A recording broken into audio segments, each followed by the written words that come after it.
mo máa ń fi ẹ̀mí sọ̀rọ̀ ń tèmi ni. Yes, Busola Ọ̀kẹ́ evangelist ni. Busola Ọ̀kẹ́ kó gbọ́ mi dáadáa.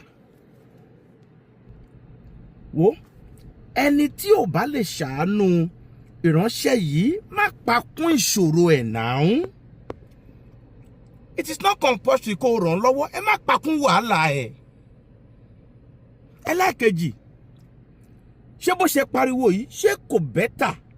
Ẹ̀yin èèyàn wa, wòlíì tí ẹ̀ ń wò lójú àwòrán yín yìí ó ti jáde wá sọ̀rọ̀ nípa ọ̀rọ̀ evangelist Busola Ọ̀kẹ́ èyí tá a mọ̀ sí ẹlẹ́yẹlé. Ó ti jáde wá sọ̀rọ̀ nípa rẹ̀. Ó ní tí ẹ bá lè hẹ́pù arábìnrin yìí wípé kí ẹ má ṣe pakún ìṣòro rẹ̀, ẹ má ṣe pẹ̀lú ìṣòro rẹ̀ o, ẹ yọ kúrò ń bẹ́ẹ̀.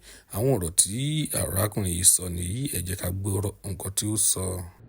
Ju ẹni tó wà ní sàréè ni tó di ohun tó ń ṣe tó dì sínú torí kò fẹ́ kọ́ yẹ̀yẹ́ òun.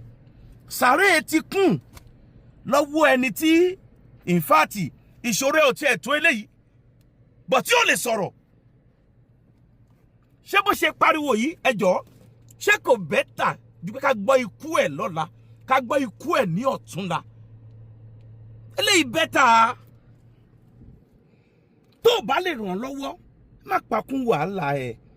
Tó bá rí bẹ́gà níta tó ń tọrọ owó, ìmí à máa bú pé rọ́lọ́pàá wọ́n kọ́lé sí ìlú wọn, ṣé ìwọ lè gbégbá bára?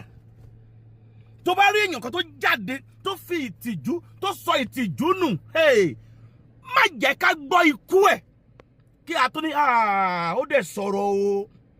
Má jà ṣe bẹ́ẹ̀.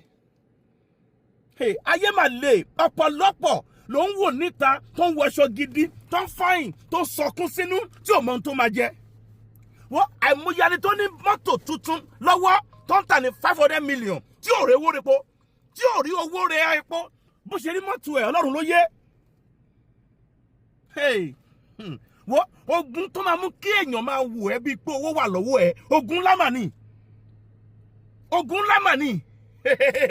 Ogun tí ò ń jẹ́ kí èèyàn rí olóore mà ni. Kọ́ máa wò ẹ́ bíi pé okòwò síbì kan ebi dẹ̀ ń pa ẹ́. Wọ́n máa ń jáde. Ó sọ tó ń pass through. Tó bá lè help ẹ má pa kún ìṣòro ẹ now. It is not compulsory for you to talk. Ayé mà le. Adẹ́lómi ń fáìn níta sẹ́. Òun fa ayé ẹ̀ ń tọrọ kò mọ ohun tó máa jẹ. Kì í ṣe àìjẹun ológbò ní òfin tó ajá. Ó kò rí bẹ́ẹ̀ ni. Ó kò rí bẹ́ẹ̀ ni. Ṣùgbọ́n ó bẹ́tà bó ṣe pariwo yìí o ju pé ní ọ̀la kan lẹ òbítúárì yẹ. Bẹ́ẹ̀ ni ohun tó ń ṣe ń sin òun ló mọ̀. Wo mo fọ́lọ́run bẹ̀ gbogbo ènìyàn ẹ máa fi ẹ̀mí darí nǹkan gbà mìíràn. Ẹ ó ti náwó ẹ̀tọ́ ni gbéraga ní ìgbà àwo ni wò ó gbọ́ mi. Ogun tá mú kó o sọ ìtìjú nù kó o máa tọrọ, ogun yẹn ò ní já ayé ẹ lórúkọ Jésù Kristi. Wo hear me, hòtẹ́ẹ̀lì tọ́ni ń gbà yẹn 55,000 naira àbí kì í ṣe hòtẹ́ẹ̀lì. Bẹ́ẹ̀ ni hòtẹ́ẹ̀lì gidi bẹ̀ láti 120,000 kò gbọ́ lé ní lọ confirm. Hòtẹ́ẹ̀lì tó ń gbà yẹn is just normal hotel ni. Hòtẹ́ẹ̀lì gidi lọ confirm 80,000 120,000 sókè. Àní ṣe Ọlọ́run, àní ṣe Ọlọ́run.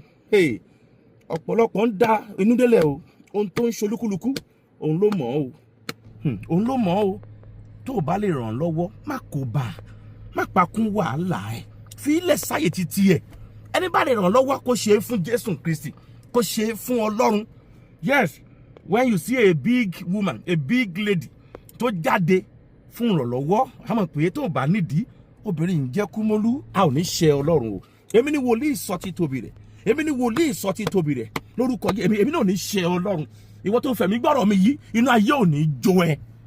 I love you all.